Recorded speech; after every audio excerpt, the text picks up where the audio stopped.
నమస్తే. భక్తిప్రదం కార్యక్రమానికి స్వాగతం. పాపానికి మూలం ఏది అంటే ఆశ అని ఆధ్యాత్మిక బోధకులు చెబుతారు. జన్మదుఃఖం, జరాదుఃఖం, జాయదుఃఖం, పునః పునః సంసార సాగర దుఃఖం. తస్మాత్ జాగ్రత్త, జాగ్రత్త అని తెలియచేస్తారు. కోరికలే దుఃఖాలకు కారణం. మితవాంఛలతో తృప్తిగా జీవించటం అదృష్టమని, అసంబద్ధ అమిత వాంఛలు, బాధలు, కష్టాలకు కారణమని చెబుతారు. తల్లి గర్భం నుంచి ఎవరు ధనాన్ని తీసుకురారు.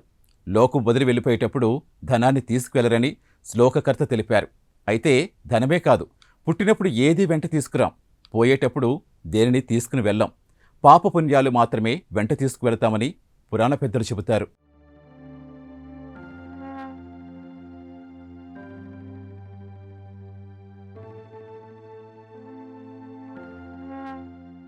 అల్ప జీవితాన్ని స్వల్ప కోరికలతో పూర్తి చేసుకుంటే సుఖ సౌఖ్యాలు దక్కుతాయి.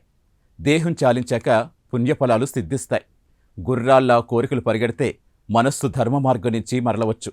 అసమంజస వాంఛతో అరిషడ్వర్గాలకు వశం కావచ్చు. అందుకే తృప్తి, సంతృప్తి మార్గంలో ముందుకెళ్ళాలి.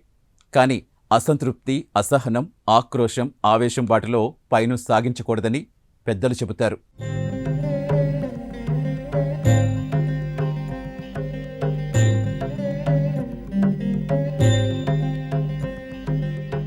వాంఛ తప్పిదమా అంటే ఏమాత్రం తప్పు కాదనే సమాధానం వస్తుంది. నిజమే, కోరిక తప్పు కాదు.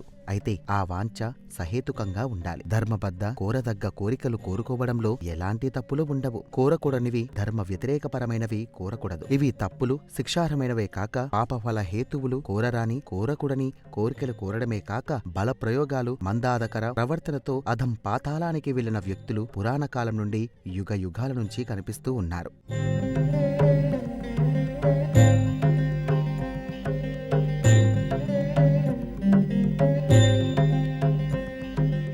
అపార విష్ణుభక్తుడైన ప్రహ్లాదుణ్ణి ఆ భక్తి మానమని సాక్షాత్ సొంత తండ్రి హిరణ్యకశిపుడు కోరడం తప్పు. తన వాంఛ కోసం కారణ్యరహితంగా మారి ముద్దులొలికే పసి ప్రహ్లాదుణ్ణి లోకంలో ఉన్న బాధలన్నీ పెట్టి క్రూరాతి క్రూరుడిగా పేరు పొందాడు. రుక్మిణి శ్రీకృష్ణుల పరిణయానికి సైంధవుడిలా అడ్డుపడమే కోరికగా చేసుకున్న శిశుపాలుడు తీవ్ర దండనకు గురయ్యాడు. 100 తప్పుల వరకు క్షమించినా ఏమాత్రం మారని శిశుపాలుడిపై శ్రీకృష్ణునికి చక్రాయుధం ప్రయోగం అనివార్యమైంది.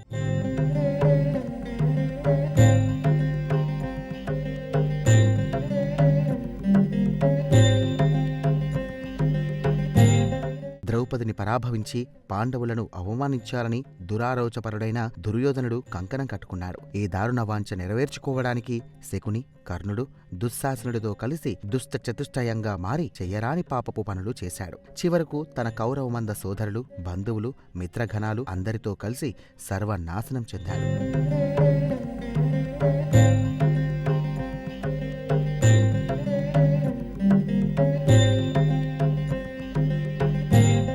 బ్రహ్మవంశీయుడై ఉండి దేవగణాలకు చెందిన రావణాసురుడు తన దైవభక్తుడు. శివభక్తగ్రేసుడైన రావణుడు సూర్యోదయానికి ముందే సప్త సముద్రాల్లో స్నానాధికారాలు చేసి శివరాధనలో తరించాడని పురాణాలు చెబుతున్నాయి. అయితే అంతటి భక్తుడు రాక్షస ప్రవృత్తి కోరికలు కోరాడు. అటు సీతామాతను అపహరించి అనుచిత వాంఛలు వాంఛించడమే కాకుండా తన ఇష్టదైవమైన పరమశివుణ్ణే కోరరాని భయంకర కోరికలు కోరాడు. ధర్మవిరుద్ధ కోరికలు కోరి మహాపాపాలు మూటగట్టుకుని బంధు మిత్ర సహితంగా నాశనమయ్యాడు.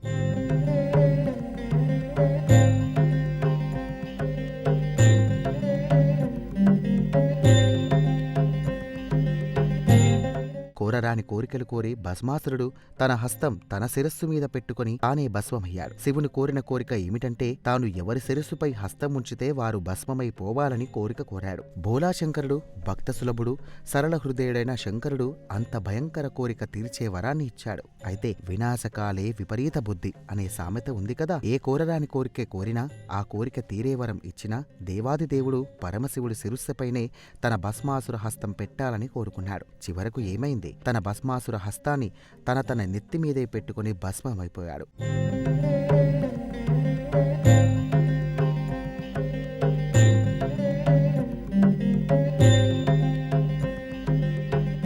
ఇలా దుష్ట కోరికలు, దుర్మార్గపు వాంఛలు కోరుకుని తామే కాక యావత్ బంధు మిత్రుగణాలతో సర్వనాశనమైన వారు పురాణాల్లో, చరిత్రలో అప్పుడు ఇప్పుడు ఎప్పుడూ కనిపిస్తూ ఉంటారు. అయినా ఆ దుష్టవాంఛ స్వభావులు పుడుతూనే ఉంటారు. దారుణ వాంఛలు కోరుకుని అందుకు బలప్రయోగాలు, బలవంతాలు చేయడాలు, చివరకు అధోగతి పాలై నిండంటి పండంటి జీవితాన్ని బుగ్గిపాలు చేసుకోవడం తెలిసిన కథలే.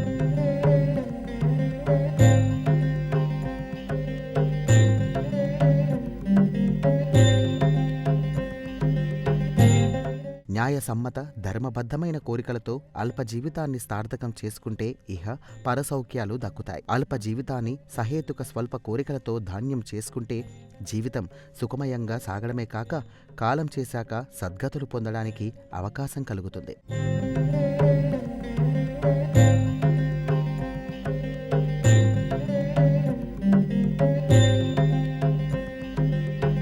ఒకరితో పోలికనేది అనర్థానికి దారితీస్తుంది. తృప్తి సంతృప్తిని పక్కకు పెట్టేసి ఉట్టికెగరలేకపోయినా స్వర్గానికి ఎగరాలనే రీతిలో తాపత్రయపడితే చివరకు అసంతృప్తి, దుఃఖం, బాధలే మిగులుతాయని పెద్దలు చెప్పే మాటలు అసలు సిసలు నిజాలే. అందని ద్రాక్ష పుల్లనా అనే రీతిలో వెనక్కి తగ్గిన కొంత మేలే కాని మోయలేని భారాలు మోసేయటానికి తీరని కోరికలను తెలిసిన వక్ర మార్గాల్లో అక్రమార్క పర్వాలతో ముందుకెళ్లాలనుకుంటే చివరకు మిగిలేది చీకటి జీవితమే.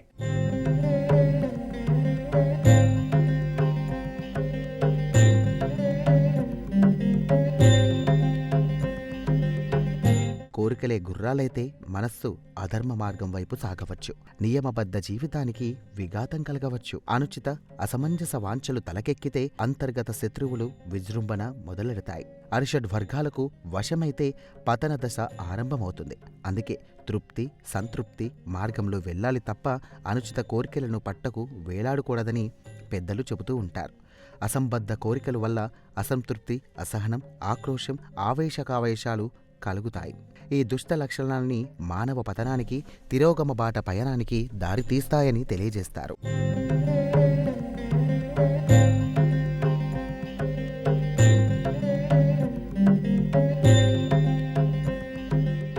మనిషిని పతనానికి దిగజార్చే 6 షడ్రూపులే అరిషడ్ వర్గాలు. ఈ షడ్రూపు అంతర్గత శత్రువులే కామ, క్రోధ, లోభ, మద, మోహ, మాత్సర్యాలు. కామమంటే కోరిక, క్రోధమంటే కోపం, లోభమంటే దురాశ, ఇక మదం అహంకారం కాగా మోహం వ్యామోహం, మాత్సర్య అంటే అసూయ.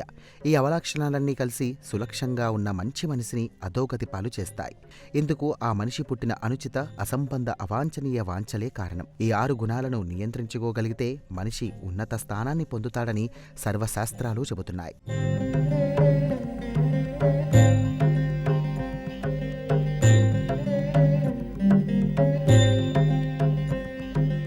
కోరికలు నెరవేరకపోవడం అనేది దైవ నిర్ణయంపై ఆధారపడి ఉంటుందని, దేవుని చిత్తంపైనే మన కోరికలు ఉంటాయి కదా అని కొందరు వ్యాఖ్యానిస్తారు. అయితే సహృద్రం, సదాచార సంపన్నత, సత్ప్రవర్తనతో మిలిగే వారికి సహేతుక సమంజస కోరికలు కలుగుతాయి. అరిషడ్ వర్గాల ఆరాధకులుగా మారితే దుష్ట కోరికలు, దుర్మార్గపు బుద్ధులు కలుగుతాయి. పునర్జన్మలో చేసిన పాపాలు సంచిత పాపాలుగా మెడకు చుట్టుకొని బుద్ధి కర్మను సరేనా అనే రీతిలో ప్రవర్తించేలా చేస్తాయి.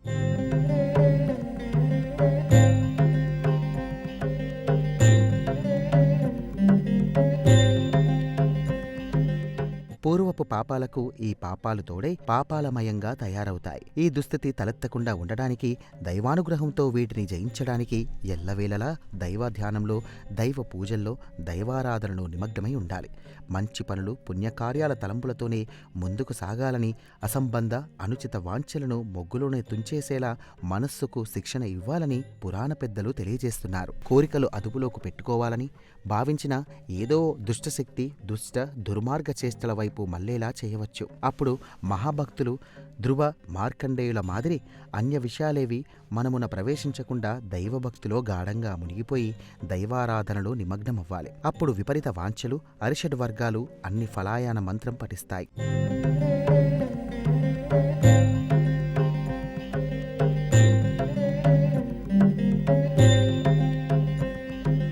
చాలా సందర్భాల్లో పోలిక ప్రాణాల మీదికి తెస్తోంది. ఒకళ్ళు భాగ్యవంతులను, బలవంతులను, సకల విద్యాపరంగతులను ఎవరితోనో పోల్చుకుని తాము తక్కువని ఆత్మన్యూన్యతో భావంతో కుంగిపోతూ ఉంటారు. ఒకరితో పోలిక దారుణ అనర్థానికి దారితీస్తుంది. తృప్తి సంతృప్తిని పక్కన పెట్టేసి ఎగురులాట ప్రారంభిస్తే పతనాల బాట తప్ప మంచి పయనాల మాట ఉండదు. దీంతో చివరకు అసంతృప్తి, దుఃఖం, బాధలే మిగులుతాయి.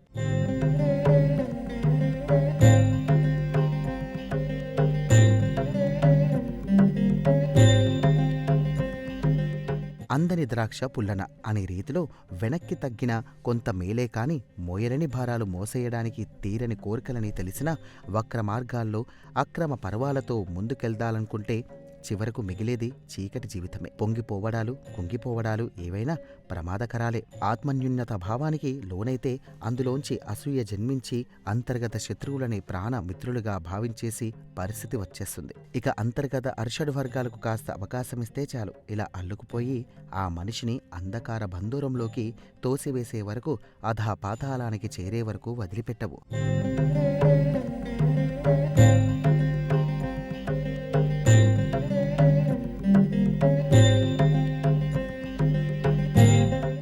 ఎంత సంపాదించాం, ఎన్ని ఆస్తులు కూడబెట్టాం, ఎన్ని భవంతులు నిర్మించాం, ఇది ముఖ్యం కాదు. గీతాబోధంలో ఈరోజు మనది అనుకున్నది నిన్న ఒకరిది, రేపు మరొకరిది. అందుకే అక్రమార్జనలో విక్రమార్క పర్వం చూపించకుండా ధర్మ మార్గంలో పయనించాలి. అతి సర్వత్రా వర్జయేత్ అనే సుభాషితాన్ని అనుక్షణం గుర్తు చేసుకుంటూ సంస్కారవంత జీవితాన్ని సంతృప్తికరంగా గడపాలి. ధర్మకర్త, ట్రస్టీల మాదిరి అన్నింటా ప్రవర్తించి పొదుపు పాటించి మంచి మార్గంలో ముందుకెళితే అన్ని శుభ ఫలితాలే వస్తాయి. తామాచరించిన మంచి లక్షణాలు, పద్ధతులు పిల్లలకు, తర్వాత తరాల వారికి ఆదర్శంగా ఉంటాయి.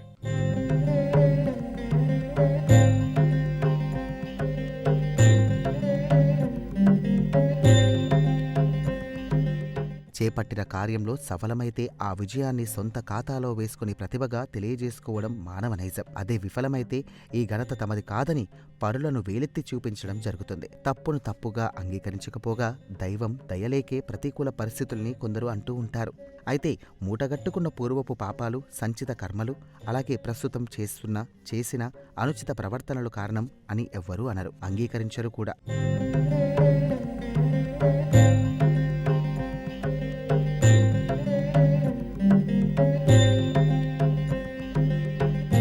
చేసిన పాపం చెడని పదార్థం. ఆ నవనవలాడే పాప పదార్థాన్ని యమపాశం అక్కున చేర్చుకుంటుంది. ఇక ఆ పాప పదార్థ జీవి ఎదుర్కొనే నరకబాధలు అన్నీ ఇన్నీ కావు. ఆ భయంకర బాధలు అయ్యాక పోని ఏదో సాధారణ జన్మో సామాన్య జన్మో వస్తుందంటే అదీ కాదు. క్షుద్ర జన్మలు ఎత్తుతూ మరణిస్తూ ఆ హీన జన్మల చక్రంలో కొట్టుమిట్టాడుతూ వస్తుంది. అయితే ఇవన్నీ అసంబద్ధ, అన్యాయ, అక్రమ, దురుద్దేశ, దుర్మార్గ దుష్ట కోరికల వల్ల వచ్చేవి. మంచి కోరికలు, మంచి భావనలు, పరోపకార బుద్ధితో మెలిగితే అన్ని విధాల సుఖ సౌఖ్యాలు కలుగుతాయి, పుణ్యఫలాలు దక్కుతాయి.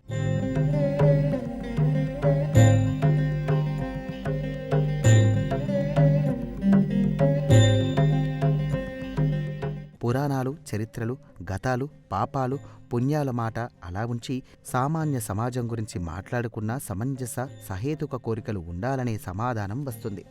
వంచన లేని మంచి కోరికలు కోరుకొని తీరాలి అని పెద్దలు చెబుతారు. అస్సలు కోరికలు లేకుండా ఉండడం తప్పిదమని చెబుతారు. ఏ కోరిక లేకుండా సర్వసంగ పరిత్యాగలా ఉంటే అది ఆర్థిక శాస్త్రానికి, ఆర్థిక ప్రగతికి అడ్డంకే అని చెబుతూ ఉంటారు.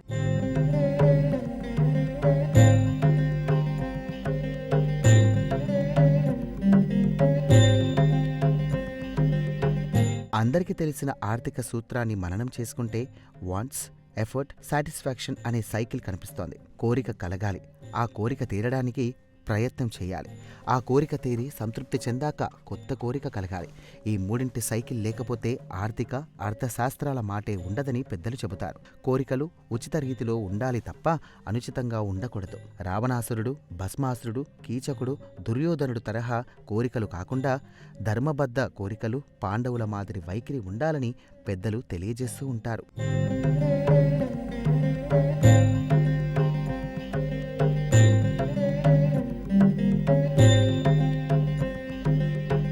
కోరికలు, ప్రయత్నాలు, సంతృప్తుల ఆర్థికపర చక్రాన్ని తీసుకుంటే ఉదాహరణకు ఫలానా ఫలానా పుణ్యక్షేత్రాలు ఫలానా ఫలానా సమయాల్లో సందర్శించాలనే కోరిక తలెత్తుతుంది. ఉదాహరణకు ఫలానా ఫలానా పుణ్యక్షేత్రాలు ఫలానా ఫలానా సమయాల్లో సందర్శించాలనే కోరిక తలెత్తింది. దీనికి ఏం చేయాలి? ఆ తీర్థయాత్రకు అవసరమైన సొమ్ము, ఆ తీర్థయాత్ర కాలంలో మనం చేసే విధులకు ఆటంకాలు లేకుండా ప్రత్యామ్నాయ మార్గాలు, ఇలా అన్నిటికీ ప్రయత్నాలు సాగించి తీర్థయాత్రను విజయవంతంగా పూర్తి చేసి సంతృప్తి చెందాలి. తిరిగి మరో సహాయతుక సమంజస కోరికతో ముందుకెళ్లాలి. ధనమేరా అన్నింటికీ మూలం, ఆ ధనం విలువ తెలుసుకున్నట మానవ ధర్మం అని కదా సినీ గేయ రచయిత తెలిపారు. మరి ధనాకాంక్ష ఉండకూడదు అంటారేంటి అనుకోవచ్చు. ఆ సినీ కవి పల్లవి నుంచి చరణంలోకి వెళ్ళాక ఏమన్నాడు? కూలివాని చెమటలో పాలికాపు కండంలో ధనమున్నది, శ్రమజీవికి జగమంతా లక్ష్మీనివాసం అన్నాడు. అంతులేని ధనాన్ని ఆర్జించమని, అన్యాయ ఆర్జన చేయమని ఎక్కడా చెప్పలేదు కదా. కష్టే ఫలి అన్నారు పెద్దలు. కష్టానికి ఫలితం ఉంటుంది. కష్టార్జితాన్ని న్యాయ ధర్మ మార్గాల్లో వెచ్చించి ఇహపర సౌఖ్యాలు సాధించాలి. మంచి మనస్సుతో ముందుకెళితే పరోపకార్థమిదం శరీరం అనే రీతిన ప్రవర్తిస్తే అన్నింటా విజయాలే సిద్ధిస్తాయి. అందుకే పెద్దలంటారు అందరూ మంచి కోరుకోవాలని. అందరూ మంచి కోరుకుంటే ఆ అందరిలో మనము ఉంటాం, మనకు మంచి జరుగుతుంది. అందరూ మంచి కోరుకున్నందుకు పుణ్యఫలాలు దక్కుతాయని పెద్దలు చెబుతారు. ఇది ఈనాటి భక్తిప్రదం కార్యక్రమం. రేపటి భక్తిప్రదం కార్యక్రమంలో మళ్ళీ కలుసుకుందాం. నమస్తే.